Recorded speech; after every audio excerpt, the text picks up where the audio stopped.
We cannot be happier to welcome Senator Cory Booker as our Class Day speaker. Please join me in giving him a warm welcome.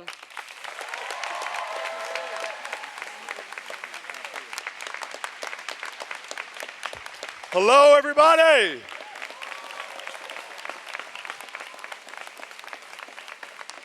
I cannot tell you what it means to me to be invited to be here with you on this exceptional weekend, this very long weekend that you all have graduating. I want to say, first of all, that I want to give gratitude to the folks that actually thought to invite me, to some of your student leadership, but I also, on this day, think it's really appropriate to give thanks to the entire community that has created this day and this special weekend for you. I want to thank the faculty and the trustees. I want to thank the staff members. I want to thank all those who make up the community, especially those who often don't get thank yous, the people who manicured the lawns, the people who clean buildings, the people who scrub toilets.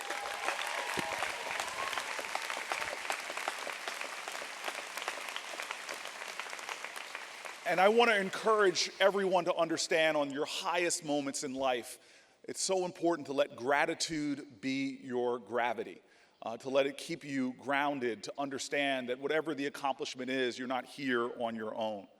I've been to many graduations, but to see the people that you all brought on the stage and honored, especially Barbara Baldwin and Tom Sparish, understanding that these folks who you see every day are integral parts of your community. That shows me the character of this class, and already before I've even really begun my remarks, I just want you to know how special I think that this community that you all have created is.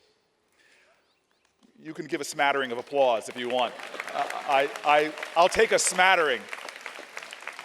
All right, so you guys invited a Jersey senator to give your remarks. I have a lot of Jersey pride. I get really ticked off when people make fun of New Jersey. I cannot tell you how many fights I've had on the Senate floor over Jersey respect. You know, I walk around and talk to all the other senators and tell them that their states and their dagnab mottos really are stealing from our state. You know, Colorado thinks it's all about Rocky Mountains. They brag about their beer. The first brewery was in the United States of America. First brewery in the United States of America was in Hoboken, New Jersey, dagnabbit. I get ticked off when I bump into those guys from North Carolina, Tom Tillis, for crying out loud. They say they're first in flight. Well, I'll have you know that the first recorded flight in American history was a balloon flight right here in New Jersey. I get upset. Even Florida, the Sunshine State, for crying out, oh, listen, you Floridians, back off.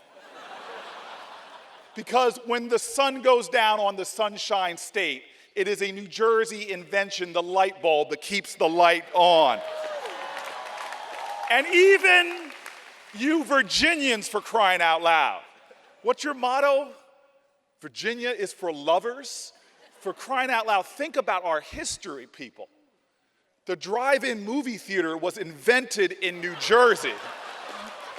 And there was a whole lot of loving going on there. My mom used to torture me as a kid, saying I was conceived in a double feature of Sidney Poitier in the heat of the night. And guess who's coming to dinner? I have so much Jersey pride, if you cut me, I bleed Jersey. But I want to tell you, I wasn't born in the state. My mom and dad met in Washington, D.C. And so today, based upon me not being the only one here that's not born and bred in New Jersey, this is a very large class, by the power invested in me by the people of New Jersey. As one of the highest ranking officials in all of the great Garden State, I want to tell you, the entire class, great class of 2018, just like Bruce Bon Jovi and blueberries, just like red tomatoes and red man, you are all now officially products of New Jersey.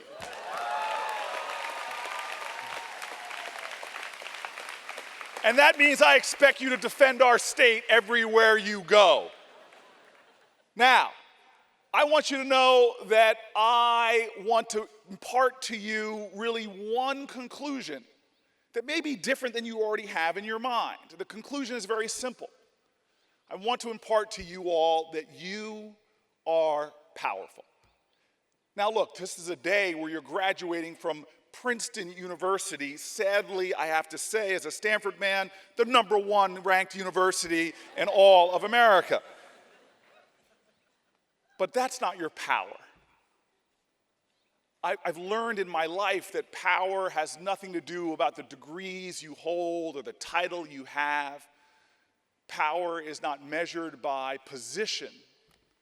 I want you to understand that you're powerful in a way that one of my favorite authors wrote about when she said the most common way people give up their power is not realizing they have it in the first place. These words are from Alice Walker, who wrote powerfully and movingly and compellingly about what real power is. I want you all, hopefully at the end of my remarks, to think about your power in a different way. And as you strive to put more lines on your resume, to realize that that resume will never ever reflect the truth of how powerful you are. I want you to perhaps do like I do, which is to reject the great man theory of history, which writes about powerful people in powerful positions with powerful titles that moved our nation forward, and to actually remember that this nation was shaped and formed most by the people you're never going to read about in history books. And I want to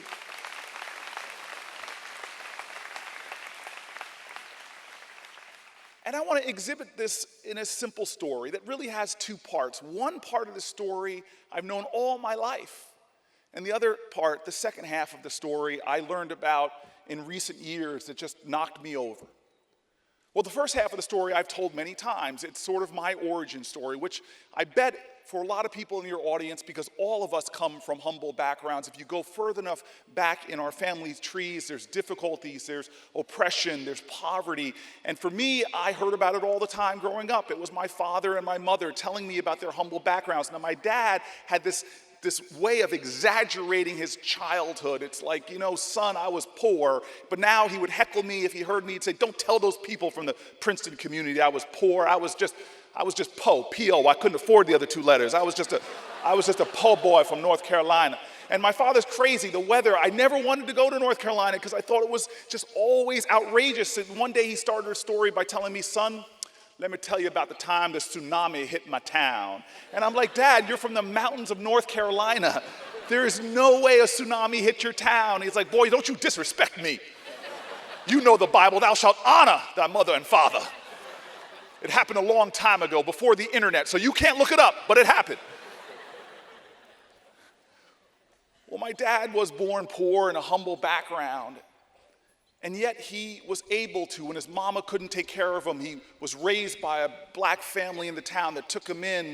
When he had no college tradition in my family, was folks in a church that put dollars in a collection plate so my father could afford to enroll himself in a small HBCU called North Carolina Central. When he gets down to college and starts fighting for opportunities, he starts seeing lots of folks showing up.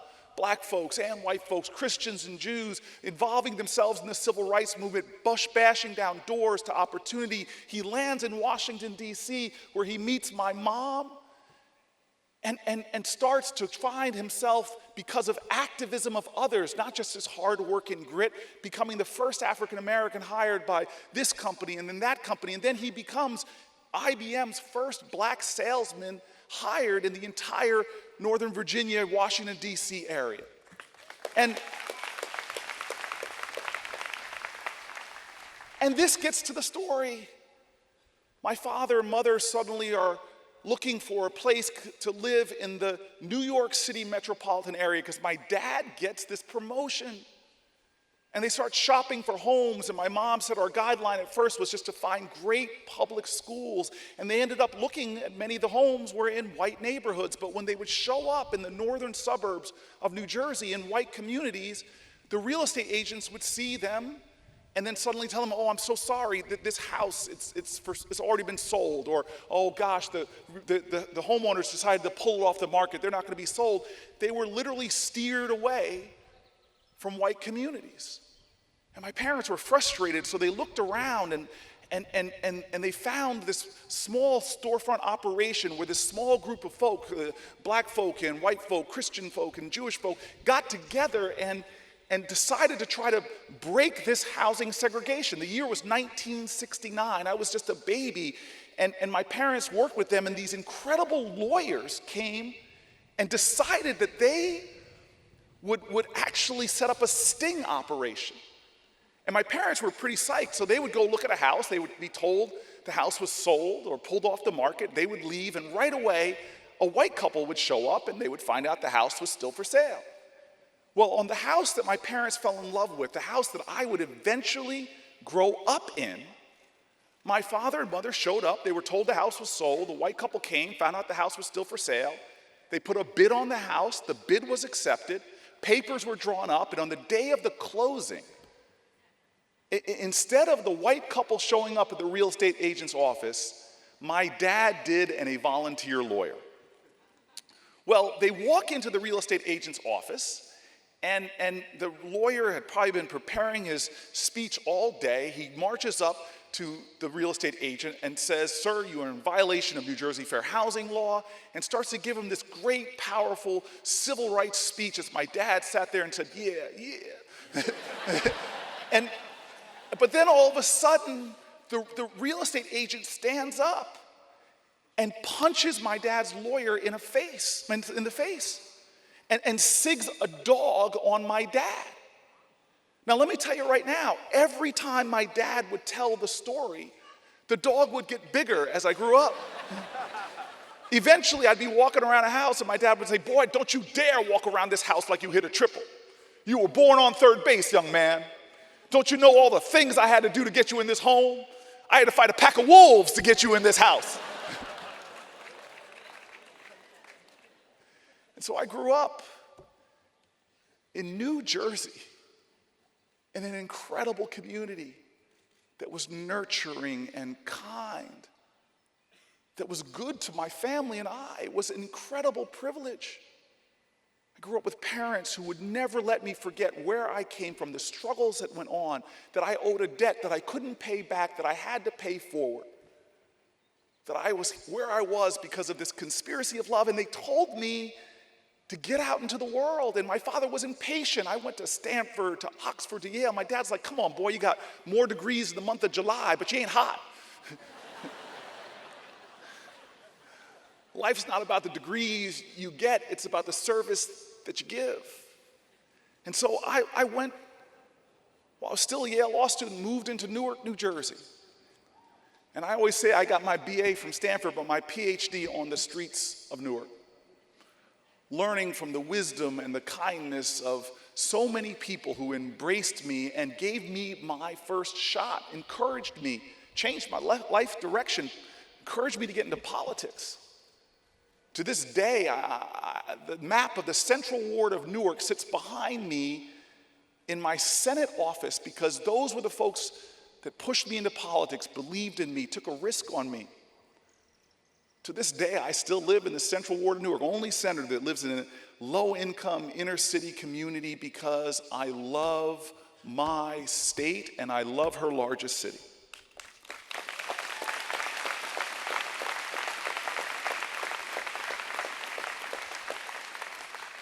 I wish we had time for me to tell you all the lessons I learned in the decade or two that I fought in Newark politics, joined spirit and soul with so many incredible people, but I want to get to the second half of the story, and it involves just a few years back when this great state elected me to be their United States Senator.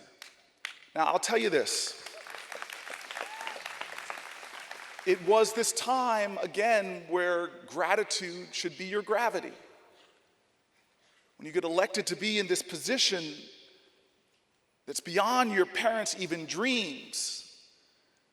My mom has this saying, she says, behind every successful child is an astonished parent. And my mom was astonished. You're a United States Senator, you wouldn't make your bed, wouldn't mow the lawn. But the challenge of my going down to Washington for my mom and I was that 6 days before I was elected, in a special election, elected in October, sworn in October. 6 days before I was elected, my father died. Now, death can end a life, but it can't end a love. And my father's spirit was with me, but I missed him. I missed his presence. I missed his warmth. I missed his hugs. I missed him teasing me. I missed him making fun of me. I missed him reminding me to keep my feet on the ground, not to let my head get too big. And so in the wisdom of my mom and some of my incredible campaign team, they're like, look, before you take your oath, before you go to the vice president, Joe Biden, and raise your hand, the last thing you're going to do before you become a United States Senator, you're going to go to the offices and sit down with Congressman John Lewis. And I'll tell you, my mom and I went to go see Congressman Lewis, and we walked into his office. He had prepared a spread of food for us, and his office looked like a civil rights museum, except he was in every picture. And my mom and I were in awe, and that the food was laid out, and this is John Lewis. When he was your age, he was leaving his university to go join Martin Luther King. He became one of the original freedom riders. He at 25 became head of SNCC, the Student Nonviolent Coordinating Committee. He was one of only 5 speakers on the March on Washington, the last one alive. He was considered one of the bravest men in all of the civil rights movement because he got beaten time and time again on freedom rides during sit-ins on the Edmund Pettus Bridge. He had his skull fractured by the baton of an Alabama state trooper, knocked unconscious, bleeding that bridge red. This is a hero to me, a giant, and I'm sitting in his office, and the man is so humble. He is just so kind. You can see it in his eyes, and he wouldn't even let my mom and I get up to go get food. He's taking some grits and serving us, and then he's trying to tell me how grateful he is to me, how much it means to him that I should be the 4th popularly elected African-American senator in the history of our country, that I am the manifestation of the dreams that he had, the work that he did. I was overwhelmed. I now serve with John Lewis, and I tell you, every time I'm with him, I'm still overwhelmed. But what is amazing about him is he is this teacher to me in what is power. You see, it's not about his title, it's not about his position, it's about the truth that he lives every day. I see the way he treats folk. They may be senators or cabinet secretaries, but I also see how he treats the folk that serve the food, that clean the hallways. He evidences to me the truth that you all should always remember, that someone who is nice to you but rude to the waiter is not a nice person.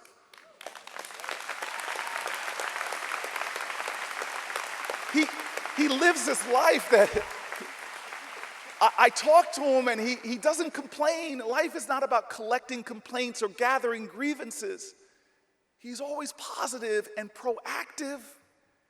And yeah, folk get in his face sometimes, but another lesson he's taught me that I share with you is, hey, you don't have to attend every argument you're invited to. He lets me understand what the truth definition of patriotism is. It's not how loud you sing the national anthem or the flag pin you might have on or all those symbols of patriotism. He teaches that patriotism means love of country, and you cannot love your country unless you love your countrymen and women. You love them all. And he shows me that you can't lead the people if you don't love the people. He shows me that the best language you can speak is not mastery of the English language or speak in another tongue. Your first language always must be kindness. And so this, to me, is what power is about. But in that first meeting, we get up to leave. And now I'm going from one side of the Capitol building to the other side of the Capitol building to see the vice president and become a United States senator.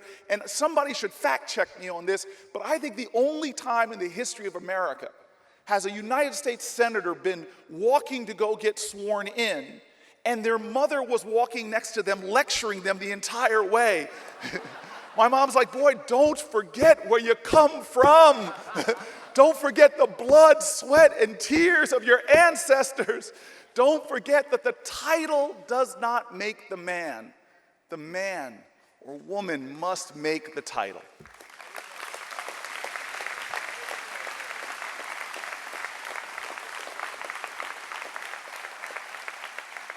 And so I get sworn in. I look on both sides of the aisle to find people in Washington that are examples to me of what leadership's about. John Lewis and others I've now found that embody this ideal that the world is changed, as Pablo Coelho says, the world is changed by your example, not your opinion. And I was so excited to be in this Senate and to mix it up, to give a scrapper for the state of New Jersey. But one day I decided to do what many senators do that have a high self-regard for themselves. I decided to write a book. With a name like mine, you've got to write a book. And so I promise that's the corniest joke you'll hear today. And so I decided I'd go back, but if you have a father like mine, you've got to go back and fact check everything. I mean, how big was the dog, actually? And so I start going back to try to get the stories of my life and fact check them. And I go back to find the story of me moving into New Jersey, which I told so many times. I go search for the head of the Fair Housing Council from the 1960s, and guess what? She was very easy to find, because she is still head of the North Jersey Fair Housing Council today. Her name is Miss Lee Porter, and she is 92 years old, still leading the fair housing movement here in New Jersey. Now she's not representing black folks, but she's representing same-sex couples and Muslim folks who are still being denied housing because of who they are. When I brought her to my office, I'm not joking, I literally got on my knees before her and thanked her. How embarrassing and shameful, in fact, that I had never said thank you to the woman who did so much for me. Every one of us here in this audience, every one of us could probably think of people, especially on a day like this, that deserves our gratitude. A high school teacher, a neighbor, someone to say thank you to. Well, we started talking, and it was amazing to me. She recounts the story, she confirms facts and details, but I want to meet the lawyers who were involved in all of that struggle. I asked her for the lawyer that took a punch for my family, a guy named Marty Friedman. She says, I'm so sorry, but he passed away. That hurt that I never said thank you to him. But she says, look, the man who organized all of the lawyers, you can meet him. His name is Arthur Lessman, and I found Mr. Lessman thanks to her and called him up, and I said, sir, my name is Cory Booker. He's like, I know who you are. And I'm like, all right, sir, well, you know what you did for me? I know what I did. I said, okay, sir, let me hear the story. And he tells me this incredible story, and it's amazing. He confirms the fact, by the way, I found out how big the dog was. It was not a pack of wolves. And then my heart is so shocked and moved when I end the conversation by asking him the simple question. I mean, this blew me away. The second half of the story I never knew. I said to him, sir, I need to understand one thing. He's like, what? I want to know why. Why would you, at that point in your career, you were just starting off as a lawyer, you had just put out a shingle, you were struggling to make it, why would you help black families try to move into northern New Jersey? And the answer he gave me floored me. He said, well, I remember the day that I made the decision.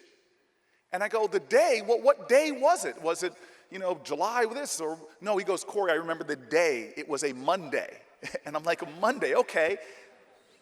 And he goes, I remember it was a Monday because the day before on that Sunday, I was home sitting comfortably on my couch, watching TV. It was a Sunday evening movie. I actually know the name of the movie. It was Judgment at Nuremberg. Now, this was back in the days where we had like 3.5 channels on a TV. You had to get up and change the remote, change without a remote, change it with your hands. And he's sitting comfortably on his couch in Bergen County, New Jersey, watching TV, and then suddenly something rare happens. They broke away from the movie to cover the news. And what they covered was they went straight to Alabama.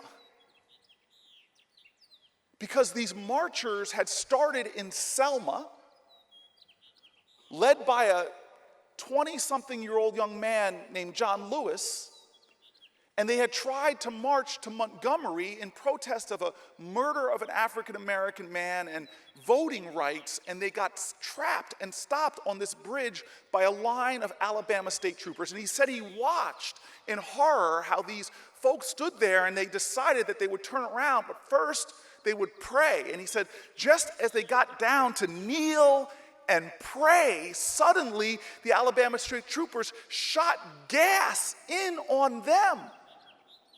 He went from watching Judgment at Nuremberg to his own country as people had tear gas raining down on them, and they got raced in by these Alabama state troopers with billy clubs, and he watched with horror Miss Boynton beaten over the head, falling to her face. Others, John Lewis' head cracked open. He said he watched in horror that this was happening in his nation, and it was just too much. He couldn't just get up and got up in a state of sedentary agitation where he was so upset about what he was watching on TV, but didn't do anything about it. So he went to work the next day on Monday and sat down with the only other lawyer that was there, which was his partner, Leo, and the two of them sat there, and he said to Leo, we got to go to Alabama, and Leo laughed, not because it was funny, but because it was preposterous. They couldn't afford a plane ticket. They couldn't even afford to close the doors to their business. One day they were struggling to make it. And frustrated, they just sat there for a little while. And then suddenly, in essence, they thought to themselves and said, why don't we just do the best we can with what we have, where we are? And they got on the phone and started calling around, and they found this young woman with a small organization called the Fair Housing Council. They were calling around to see who might need lawyers, and when they called her, she was like, oh, thank you, Jesus, thank you, I need lawyers. And they started to get working. And that was 1965. Well, 4 years later, they get a case file. He gets a case file handed to him with the two names on it, Cory and Carolyn Booker, my parents. I've been thinking these years so often about that moment on that couch when you're comfortable, that moment in their office. I think about that moment and how these folks did not allow their inability to do everything to undermine their determination to do something.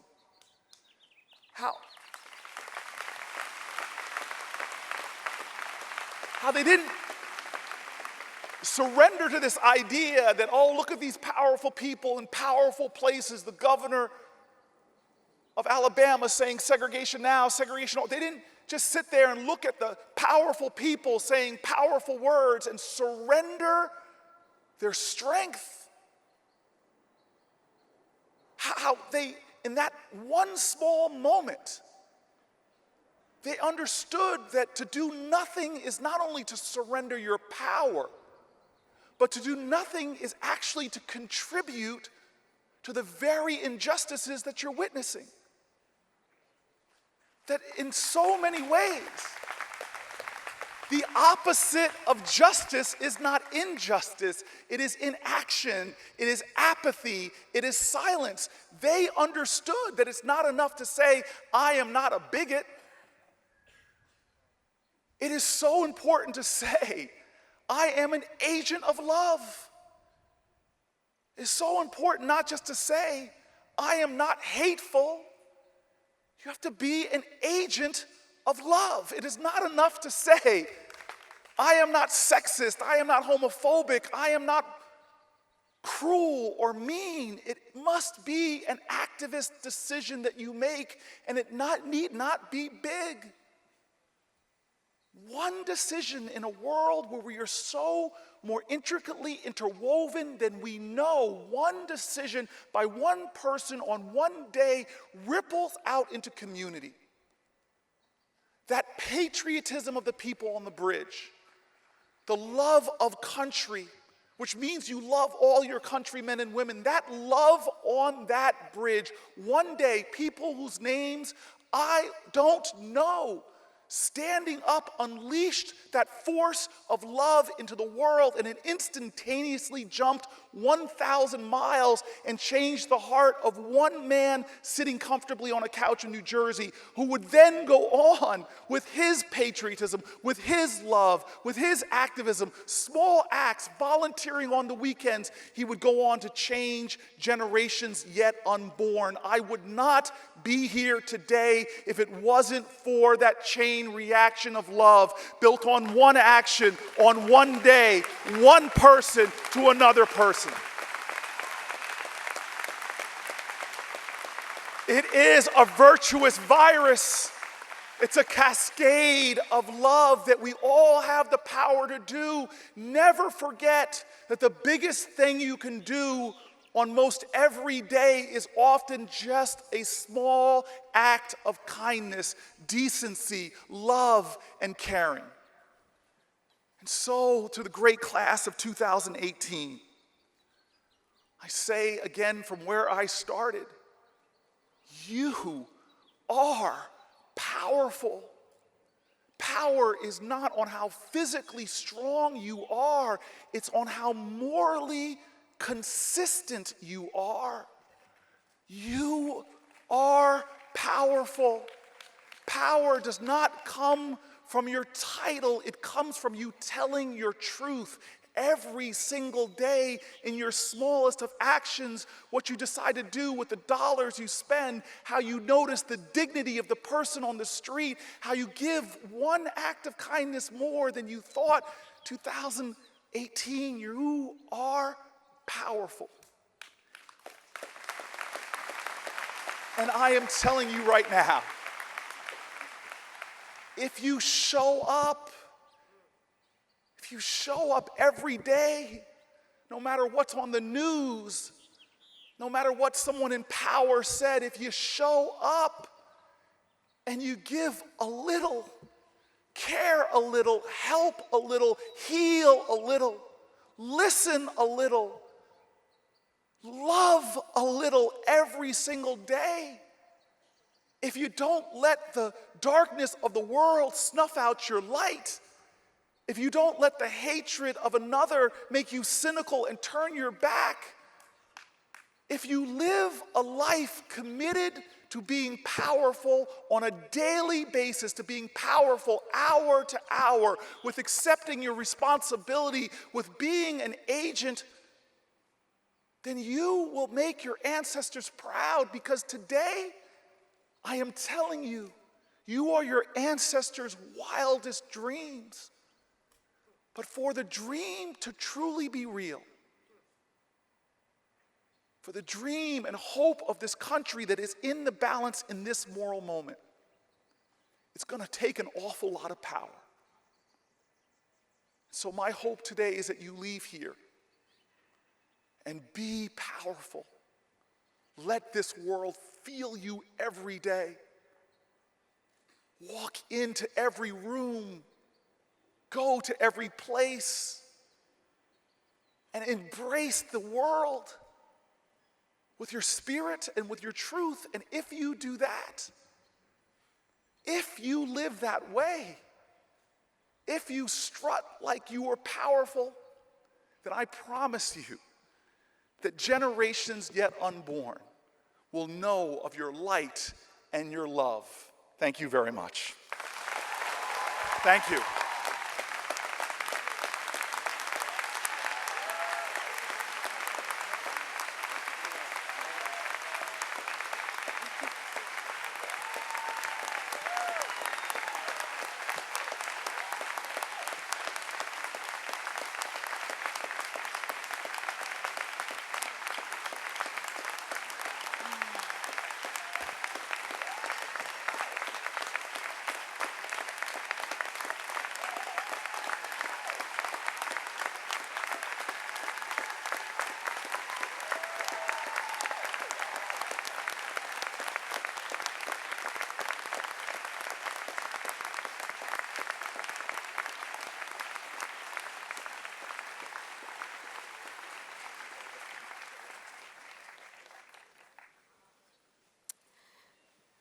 Thank you so much, Senator Booker, for helping to lead the class of 2018 off on a high note. Your commitment to serving ordinary people in the midst of trying circumstances serves as an example to all of us as to how to navigate our life after Princeton with integrity and purpose. For these reasons, on behalf of the class, we are proud to induct you into the great class of 2018. So we welcome you.